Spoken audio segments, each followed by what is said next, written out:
Hello, my name is Eleni, and I will be your host for Transformational Love, Eleni's Tribe. So, welcome. I'm really excited. This is our initial podcast, and I'm just wanting to introduce myself. And if you're on here, audio wise, you're going to maybe hear Zenitsu. He's our pet cockatiel, and he likes to make himself known. If you're watching the video, you're going to see him in and out because he likes to get involved in my conversations. He's quite opinionated, and so here he goes. He's crawling up and down my arm, doing his thing. So it's the only way I can keep him quiet. So here, so Zenitsu, if you hear something chirping, that's him.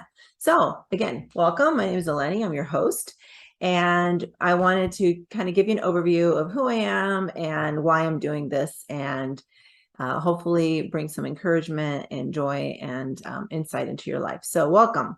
This podcast is mainly for women. However, I'm sure there are men out there who are open-minded and open-hearted and empathetic, who believe in empowering women, who believe in educating themselves. So guys, if that's you, welcome aboard. We're being inclusive. And ladies, I just want you to know that I'm excited to be here with you. This journey that I'm on right now is one that started back in my 20s.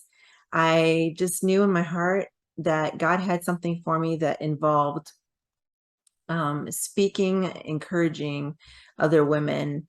And it's taken many, I won't say many, I'm not 100 years old, but a number of decades of my life for me to get to this moment. And I kept saying, God, when? Can you just show me? Like when he first brought this vision to my heart, I'm like, okay, can you just show me? It was my early 20s. Like, can I just see around the corner? What is it? Where is it? Let me see. Well, I like, can I just get a peek? Like, I'm like, I feel like I'm looking through this tunnel, but you won't let me look. You won't let me see.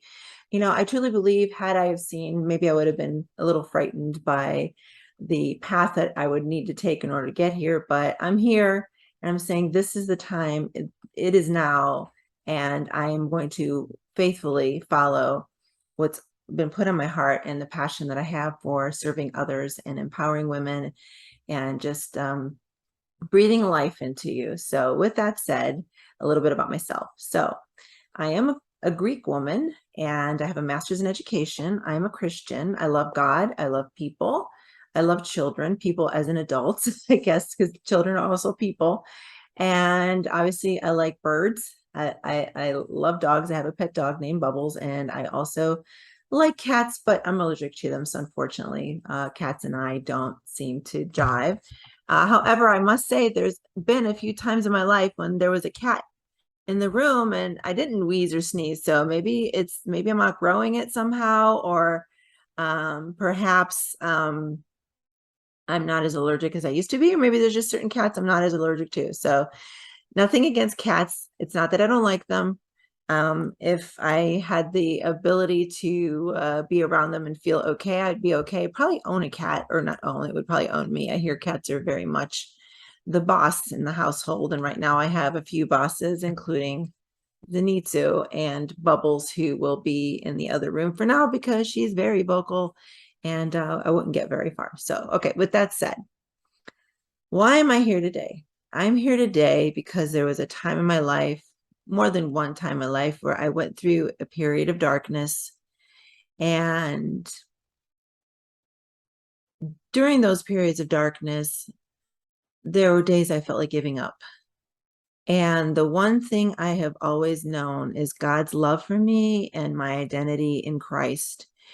And during those storms, during those periods of my life, I was able to hold on to that.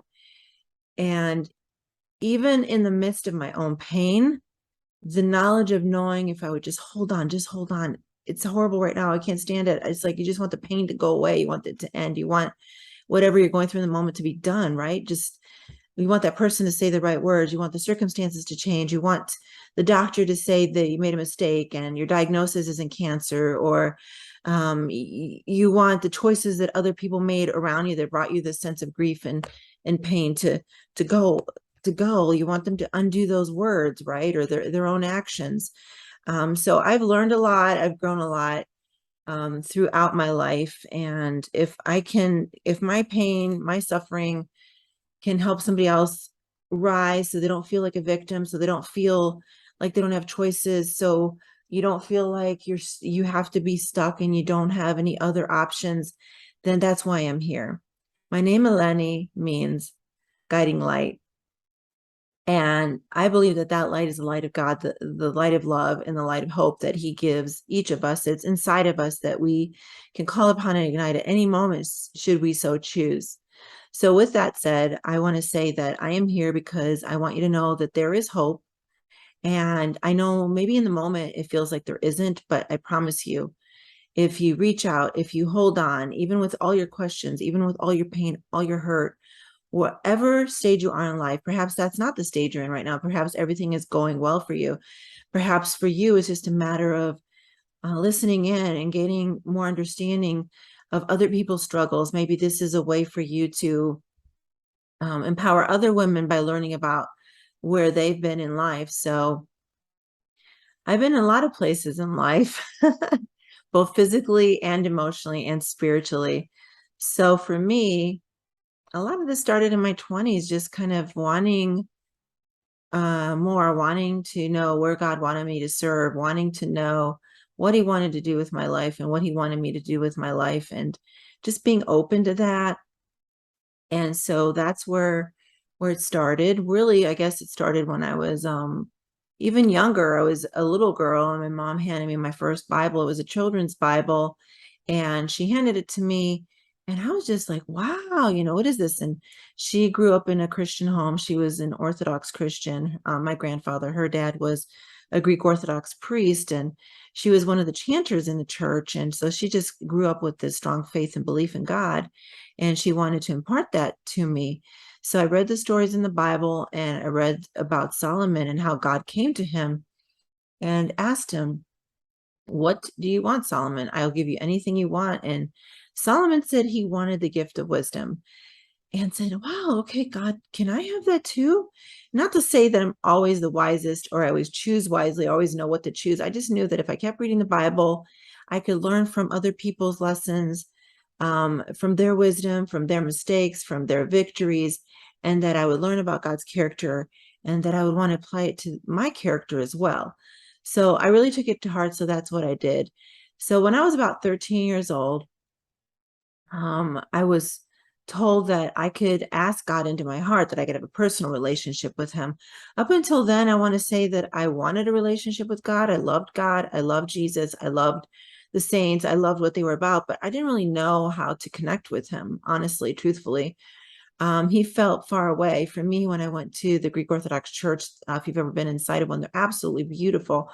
There's they all have a throne, which is meant for the archbishop to sit on when he visits each individual church in his particular area. My brain's dying on me right now. I know there's a specific term for that, but when he graces his local diocese with his presence, that's where he sits. Well, I always looked at it as that's where God sits, and he's over there and I'm over here. And it just and there was also the beautiful altar where the priest would enter into the holiest of holies, and that just didn't seem like a place where I could go.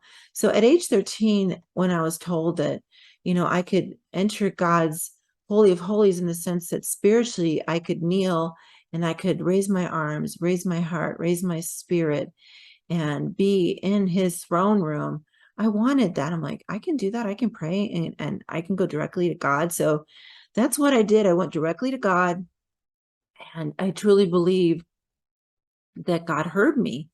And that's when my personal spiritual journey began, of realizing, oh, well, I can talk to him directly. I can pray and he will hear me. And I took it quite literally. And there have been times when I know that I know that I know he heard me. There's been times when I felt like, okay, why aren't you listening? Why didn't you hear me? Just show me, tell me something. God, just let me know that you're here.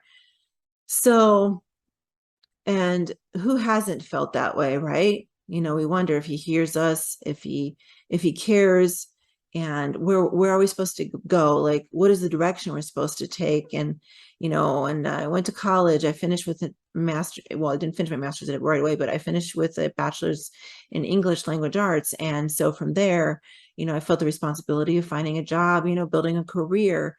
And in the midst of all this, I knew God was telling me that anything I do in life is but a drop in the bucket. And I knew I wanted my legacy to be one of love, one of hope, one of healing, one that would bring other people closer to God and inspire them to want to be closer to Him, and grow personally, emotionally, spiritually. So that brings us to today, 2022, when I'm recording this. I've known for a long time that this is the path I was supposed to take. But I think I made circles around it.